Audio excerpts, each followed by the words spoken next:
Meus prezados telespectadores, minhas prezadas telespectadoras, boa noite.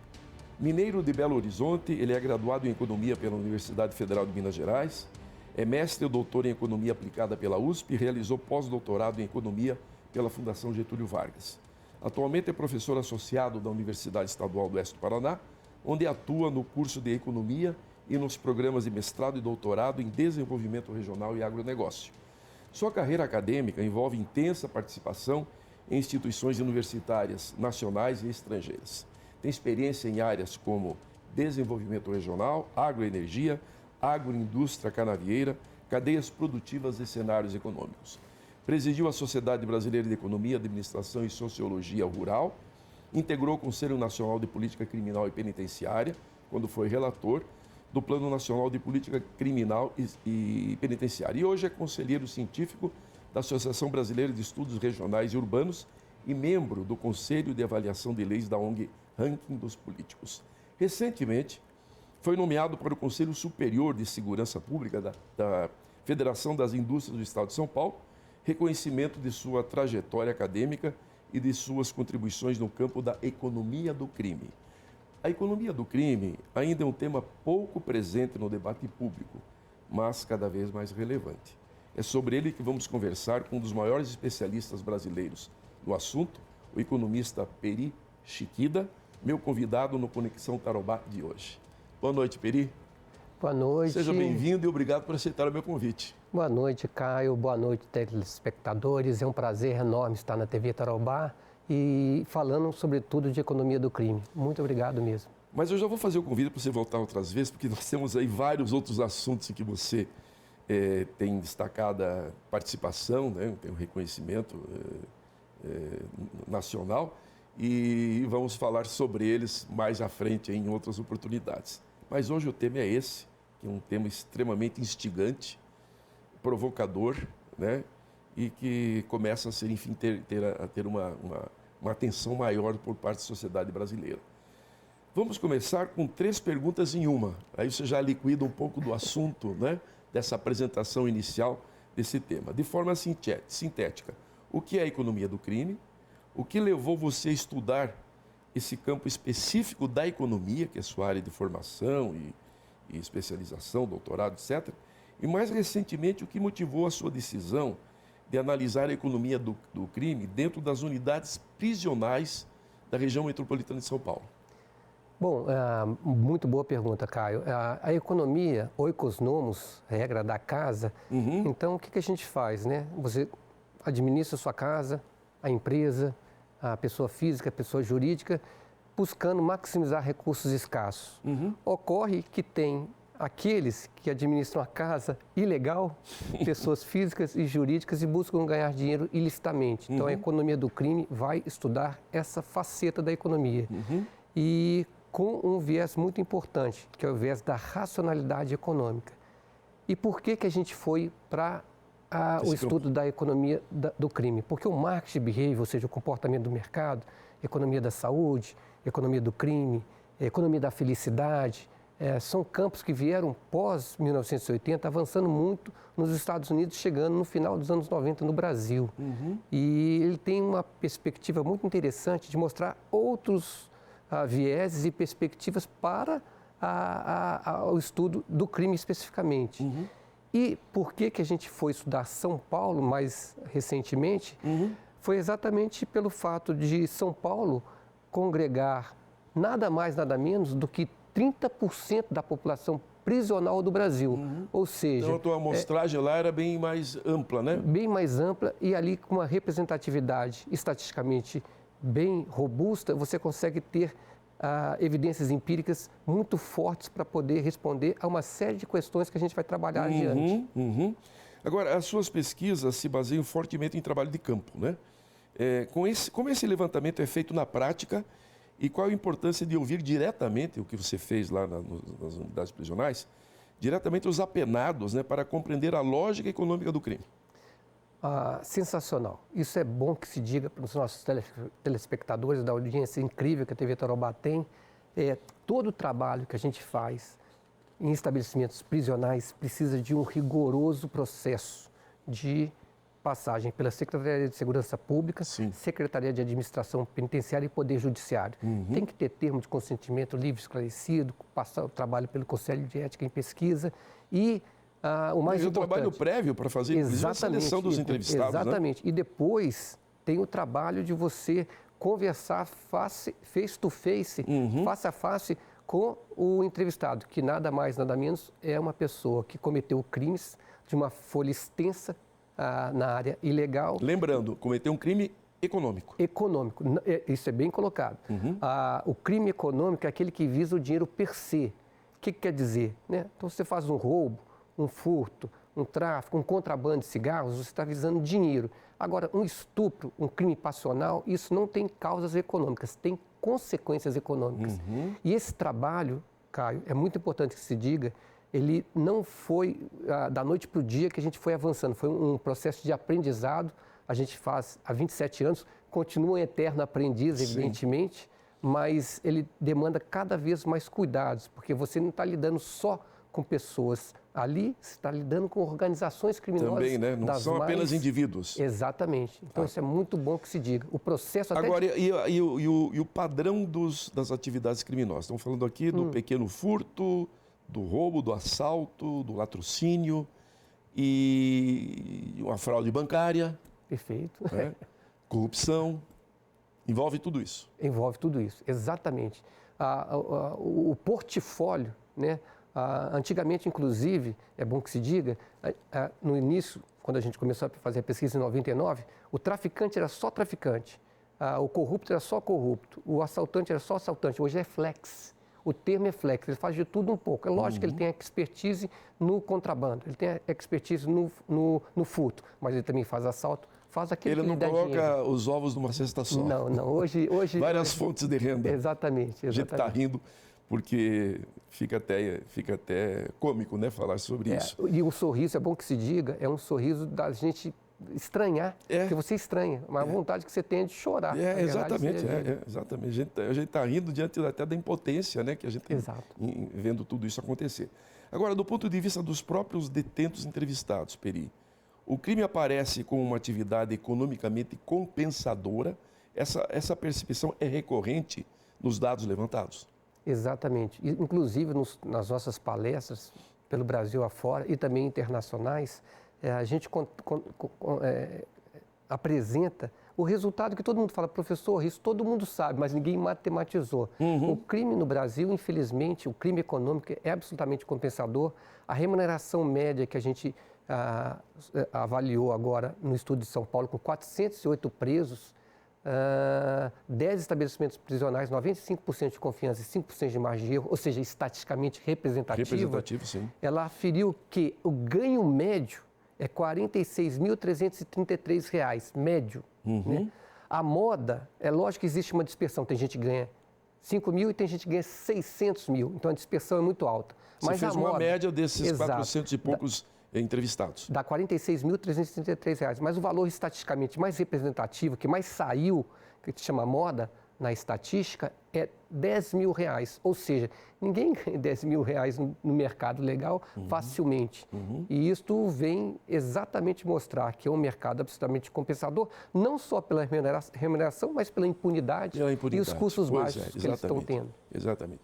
Quer dizer, a pena, né, as penas, as punições, elas, até pelos escapes que tem na lei, né, na legislação, elas acabam exatamente beneficiando, né, o autor do crime. Né? Ele fica um pouco tempo na cadeia, né, ele percebe que dá para encarar isso e volta para o crime. Exatamente. Ou seja... Agora, essas pessoas, Peri, te responderam espontaneamente, você percebeu que falaram a verdade de coração aberto, e qual foi essa relação, como é que aconteceu? Sensacional. Isso é recorrente em qualquer entrevista. As pessoas costumam até falar, professor, você está entrevistando 171. 171 é estelionatário, então fica te enganando com aqueles golpes do bilhete premiado, coisas do gênero. Só que nós fizemos 102 perguntas nesse questionário, agora na região metropolitana de São Paulo.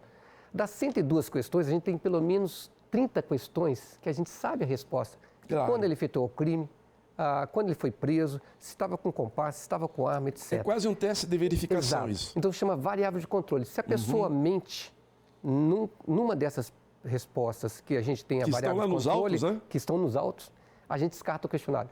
Em média, menos de 3% a gente descarta o questionário. 3 pessoas, a gente descarta o questionário. E você sente que é uma compulsão deles em contar isso? Eles abrem o coração mesmo. É uma coisa muito interessante, porque nessa pesquisa nós tivemos 10 pessoas em 10 momentos diferentes com outras pessoas e todo mundo constatou exatamente isso. Eu até brinco, posso até ser preso por isso. Se a gente fosse aplicar o questionário em Brasília, certamente teria que descartar todos os questionários. É verdade, ninguém ia responder. Ou melhor, iriam responder, mas não iriam falar a verdade. Novamente, eu estou sorrindo porque a corrupção no Brasil a gente está aqui terrível. debochando até dessa situação, né? Estamos encarando isso com sarcasmo até, né? Que disfarça a nossa indignação. Exatamente, isso, né? bem Agora, colocado. Peri, você falou você contou aqui que falou antes para mim aqui nos bastidores que você deixou de participar da reunião lá do ranking dos políticos, porque você tinha voltado dos Estados Unidos. E aí eu me lembro de perguntar então para você, como é que está sendo vista a economia do crime no exterior, em outros países? Já é um tema de estudo há muito tempo ou é algo novo também? Sensacional. Olha só, pessoal, o pessoal me lembra o Jandir. O Jandir fala muito isso, nosso colega Jandir, grande professor de economia, esteve aqui essa semana comigo. É importante. Gary Stanley Becker trabalhou em 1968, seu artigo seminal, 68. O artigo chegou no Brasil com maior profusão em 98. Como é o nome do autor? Gary Stanley Becker, da Universidade de Chicago. É autoridade no assunto. Autoridade, já saudoso, Prêmio Nobel de Economia. Então, agora, a economia do crime, ela traz alguns apontamentos que derrubam paradigmas. Por exemplo, rapidamente, né? As pessoas antes do direito falavam que as pessoas migram para o crime porque são pobres, estão desempregadas, a cor da pele, etc. Um monte de estigma. E quando você pergunta para o preso, aquele que foi, de fato, quem fez o crime, professor, eu fui por cobiça, ambição, ganância e dinheiro. Eu fui por ideia de ganho fácil, má companhia. Pronto. Não tem nenhum se vitimizando ali. Exatamente. Então já vai derrubando paradigmas. Esse é um dos primeiros, tem vários. Certo. Para a gente concluir esse bloco, Peri, a pesquisa também aponta fragilidades nas chamadas travas morais, pelo que eu li lá, né? Que papel fatores como família, escola e religião desempenham nas trajetórias dos criminosos analisados? Isso é extremamente importante, porque o interesse pecuniário, se uma pessoa tem uma boa formação familiar, uma boa formação educacional, uma boa formação religiosa, ele não migra para o crime. Não é o caso. A gente viu que o baixo nível educacional é recorrente, a formação religiosa é muito frágil, contraditória, porque eles têm religião, mas não a praticam efetivamente. E a formação familiar... Porque a religião sempre é um freio, né? Exatamente. A formação religiosa, a formação familiar, para completar, extremamente também fragmentada. Eles têm, em média, 3 uniões desfeitas de forma conjugal. 3. Isso é exatamente um sintoma de desarranjo, né? Exatamente. Pessoal, social da pessoa, né? Nós vamos a um rápido intervalo e já retornamos entrevistando o economista Peri Chiquida, que é um especialista em economia do crime, que é o tema do nosso Conexão Tarobá deste sábado. Já voltamos.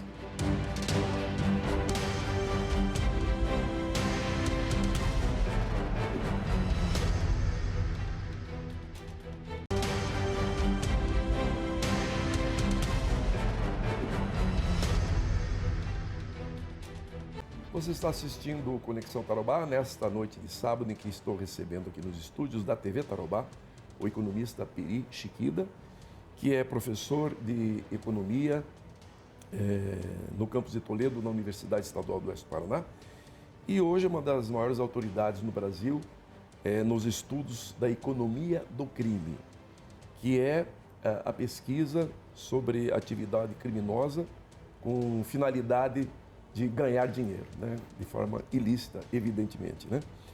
Então, o Peri fez uma pesquisa em unidades prisionais da região metropolitana de São Paulo, que resultou num grande trabalho, hoje referência no Brasil nesse campo, e ele está aqui para nos explicar um pouquinho como é que isso funciona, a que conclusões estamos chegando em razão desse estudo dele.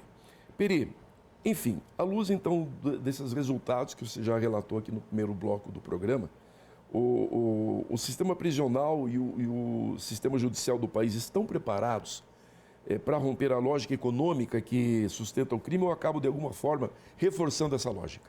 Absolutamente não. Infelizmente, essa é a resposta, e agora não dá para sorrir, é duro, porque o sistema prisional e o sistema judiciário, eles estão forçando, de certa forma, os incentivos, estimulando a prática do crime, porque a chance de sucesso do delinquente, nessa nossa pesquisa, é de 80%, embora seja louvável a atuação das forças de segurança pública, 80%. Só que 80% em São Paulo foi a menor que eu achei, que no Brasil é 95% a 98%. E depois, quando essa pessoa é presa, então, essa aí é a questão da oferta criminal. Então, ele tem muita chance de sucesso. Quando ele é presa, a questão da impunidade é reinante. Tanto que nós fizemos uma pergunta para eles, qual que foi o maior custo quando você foi preso? E na equação de Becker, esse economista, existem os custos da perda moral, ser taxado de bandido, delinquente aqui. Seu nome vai para tudo. Exatamente. Perda moral, a intensidade da pena, a probabilidade de ser preso, que é muito baixa, 20%, custo de oportunidade e custo operacional. E aí eles falaram, professor, realmente 60%, mais ou menos isso, a perda moral. E depois, bem distante, a intensidade da pena com 18%. Ou seja, não tá a matemática... Exatamente. Ele sabe que vai sair logo da cadeia. Vai sair. A impunidade reinante, a intensidade da pena. E aí o pessoal que está nos assistindo vão falar assim, professor, mas o que você quer dizer por intensidade da pena? Vocês vão ver que quando a gente pergunta qual seria a lei crível, tendo ou não tendo na Constituição brasileira, que faria com que ele não migrasse para o crime, para vocês entenderem por que eles não estão preocupados com a intensidade da pena. Ou seja, uma pena maior seria exatamente bloquearia a continuidade do crime, é isso? Exatamente. Então, porque não é só o problema da pena, né? É também a impunidade, ou seja, tem aquele também que comete um crime, nem é preso, é julgado e inocentado por várias razões, o crime prescreve, sei lá, aí ele volta. Quando você descobre esse número de sucesso, é porque ele já cometeu várias vezes o crime. Exatamente. Foi preso, voltou, foi preso, né? Muito bom, Caio. Isso é bom que se diga. Tem gente que eu pergunto para ele assim, ó, qual que é a sua chance de sucesso, a probabilidade de ser preso? Professor, é 100%. Eu falei, o que você está fazendo aqui, professor? Eu caí porque eu matei. Ah, tá. E aí é outro subiu crime. Um degrau. Exatamente, porque dessa vez também nós tivemos que fazer perguntas de cunho de criminalidade violenta. Mas ele começou cometendo crimes econômicos. Mas então, olha só, então vários desses tiveram 100% de chance de sucesso. Agora, a pergunta então que não quer calar. Quais seriam as penas que poderiam, eles chegaram a mencionar para você, o tipo de pena, o tamanho, a intensidade que poderia inibir a prática do crime? Perfeitamente, isso foi sensacional. Nunca a gente tinha perguntado isso há 27 anos. Foi a primeira vez em São Paulo, teve uma participação, foi feito um brainstorm para fazer algumas perguntas, como depois definir a pena, para os presos definirem a pena. Mas nós perguntamos de forma espontânea. O que é forma espontânea? Você vai votar para quem? Para presidente? E não mostra os candidatos. Eles responderam lá. Né? E depois, desses candidatos, você votaria em quem? Então nós perguntamos, quais seriam as penas, tendo ou não tendo na Constituição, que faria com que você não fosse para o mundo do crime? Surgiu pena de morte, as top 3, pena de morte, prisão perpétua e ponta a ponta. Ponta a ponta, para os nossos colegas, significa pegou 10 é 10, pegou 20 é 20, pegou 30 é 30. Ou seja, não tem. Como é que se chama? Aquela a remissão. Remissão de penas. Exatamente. Isso foi de forma espontânea. Aí depois, de forma apresentando as perspectivas, aí subiu mais ainda o percentual da pena de morte, prisão perpétua e depois a ponta, que é cumprir sem... Não tem aqueles benefícios, nada disso. De cumprir 1/3 da pena, reduz, aquela coisa... Exatamente. Ou seja, Caio e telespectadores, não existe nenhuma dessas punições no Brasil. E eles estão falando, a gente pararia, não migraria em hipótese alguma diante dessas situações. Penas mais severas. Exatamente. Professor, mas a gente não pode punir a pessoa com a pena crível, a pena capital. Desses 408 presos, nós perguntamos para eles quem matou. 25% matou e matou no tribunal do crime. Eu, particularmente, eu acredito que o Caio, também não posso falar pelo Caio, mas eu sou absolutamente contrário à pena de morte. Mas passou da hora do Brasil ter pena de prisão perpétua e ponta a ponta. Concordo plenamente. O seu trabalho, Peri, envolve o estudo também de organizações criminosas e de indivíduos ligados a ela. Então, é um outro patamar, né? Muito mais especializado, né? Estamos falando aqui de algo, não sei dizer, organizações criminosas, crime organizado, né? Como é trabalhar com esse tipo de objeto de pesquisa? Olha, agora eu vou sorrir porque eu fico desconcertado, mas não é fácil, porque quando a gente trabalha com organização criminosa, eles sabem onde a gente mora, onde a gente trabalha. Não tem como você falar, olha, eu sou fulano de tal, não vou me identificar. Não existe isso. O termo de consentimento livre esclarecido já deixa bem claro isso aí. Então, o que acontece? Aí é importante não ter assimetria de informação. Você chega para as organizações criminosas, nós vamos aplicar esse questionário junto aos seus faccionados ou companheiros, que no PCC tem isso.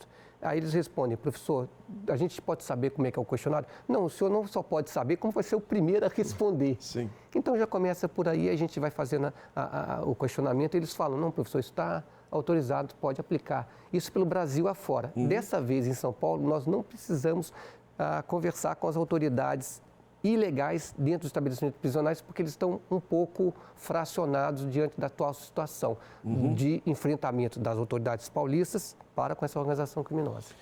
Agora, ao analisar a vida desses criminosos de natureza econômica, Peri, o que suas pesquisas revelam sobre renda, padrões de consumo, expectativas, escolhas feitas antes e depois do crime?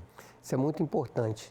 A renda, a pessoa, só para vocês terem ideia, a pessoa potencializa, Caio, ele ganha 3.500 alguma coisa, está no artigo, por favor, na revista Informe GPEC, inclusive nossa revista de Toledo, 3.500 e pouco. Está lá na internet? Está na internet, é público, está com 10.500 downloads já.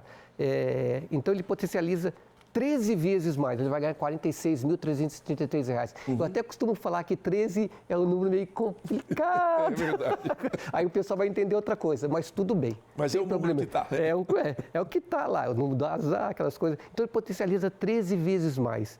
Detalhe importante, essa pessoa vai ganhar bem, vamos supor que o valor que mais sai é R$ 10.000, só que é o seguinte, ela tem a expectativa média de vida, se não me engano, nesse trabalho, de 24 anos. Eu acabei de pesquisar agora lá no BOP do Rio de Janeiro, com alguns dados, não todos, daquele enfrentamento que houve no Morro do Alemão, deu 27, 28 anos em média. Ou seja, PCC, telespectadores, eu até costumo falar com eles, não é PCC, primeiro comando da capital, é para a cadeia o cemitério. Eles mesmos concordam comigo.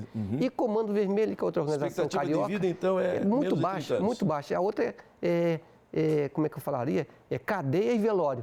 Um é para a cadeia o cemitério e outro é cadeia e velório. Porque eles sabem que se eles não forem presos, que é o eles, CV, né? eles vão morrer lá. Ganha bem e tem família, tem filhos, vários filhos, a média é de 3 filhos por preso, entrevistado, e vão viver, assim, efemeramente no mundo que a gente vive. Peri, pensando em políticas públicas, né? Já então chegando na aplicação prática desse estudo, desses levantamentos, desses dados riquíssimos que você tem, né? Que são a matéria-prima, né? Para muitas ações, né? Muitas ações. Que caminhos o Brasil poderia seguir para tornar o crime menos atrativo do ponto de vista econômico? Você já falou da questão das penas, né? Da punição. E, aliás, a questão da impunidade, que é um problema mais grave ainda no Brasil, é o exemplo que se passa da impunidade de poderosos para os pequenos crimes. Tipo assim, liberou geral, né? Então, que exemplo estamos passando, né? Então, que políticas públicas o Brasil poderia adotar para isso? Antes de entrar nessa sua resposta formidável pergunta, é o seguinte, desses entrevistados, só para vocês terem ideia, menos de 0,5%, se não me engano, 0,5% era corrupção colarinho branco. Ou seja, em São Paulo não tem só isso. Não tem ninguém preso. Tá? Não tem só isso. Então a gente está aprendendo. Estamos vendo, não tem ninguém preso por corrupção. Complicado isso aí. Exatamente. Agora, eu costumo dizer que o mais importante, o questionário também mostra isso, é o tripé: família, educação e religião, não necessariamente nessa ordem. Então, quem não investe em educação não sabe qual que é o custo da ignorância, é bom que se diga isso, né? Então, esse é o ponto de vista macro. Agora, vou falar sempre com 3 letras, sim, né? Se você não teve um bom pai e ou uma boa mãe, precisa de lei, 3 letras. E com essa lei, você consegue ter paz. Uhum, né? 3 letras. E também 3 letras, para você ver sol e lua, ou seja, viver de manhã e à noite com tranquilidade. Eu costumo falar isso. Então, o Brasil precisa de ter um plano real de combate à inflação. O que seria um plano real de combate à inflação? Um presidente pactuado com isso, que não é esse caso, tá certo? Um legislativo e um judiciário que possam contribuir, que também não estão contribuindo em nada, e as instituições sendo bem fortalecidas para aumentarem exatamente o custo de intensidade da pena, o custo de a probabilidade de ser preso, o custo operacional e o custo de oportunidade para que essas pessoas possam ter, ao invés de lucratividades altas, benefícios bem inferiores aos seus custos. Peri, a gente poderia conversar aqui mais 25 minutos, que é o tempo de duração da nossa entrevista, e eu tenho certeza que os telespectadores também gostariam de fazer inúmeras perguntas. O Peri vai voltar aqui outras vezes para falarmos desse assunto, da economia do crime, e também de outros temas que ele domina com enorme conhecimento. Mas para fechar mesmo, 30 segundos da sua resposta aqui para essa questão, quais são os próximos passos da sua agenda de pesquisa na área da economia do crime? Que novos temas ou recortes você pretende explorar? Caio, as minhas pesquisas eu procuro fazê-las de modo que elas possam caminhar tudo justo e perfeito. Eu sempre penso nessa natureza. Uhum. Então, as próximas pesquisas, elas estão voltadas novamente para a malha de presos do estado de São Paulo, mas agora indo para o interior, onde se concentram algumas lideranças dessa organização criminosa muito importante no mundo da economia do crime. Então, nós vamos começar a fazer uma pesquisa agora exatamente com fraudes no mercado de combustíveis. Uhum. Que você está vendo e está ligado com está ligado com a Faria Lima. Uhum. Então nós vamos fazer um trabalho bem, espero, robusto como os outros, para que a gente possa trazer novidades agora também com alguma coisa de colarinho branco. E que isso sirva para erguer templos à virtude, né? Exatamente. E construir masmorras para ao vício. Com certeza, com certeza. Eu tive o enorme prazer de receber aqui no Conexão Tarobá o economista Peri Chiquida, que é especialista em economia do crime. Obrigado pela audiência, um bom domingo a todos e até o próximo sábado. Boa noite.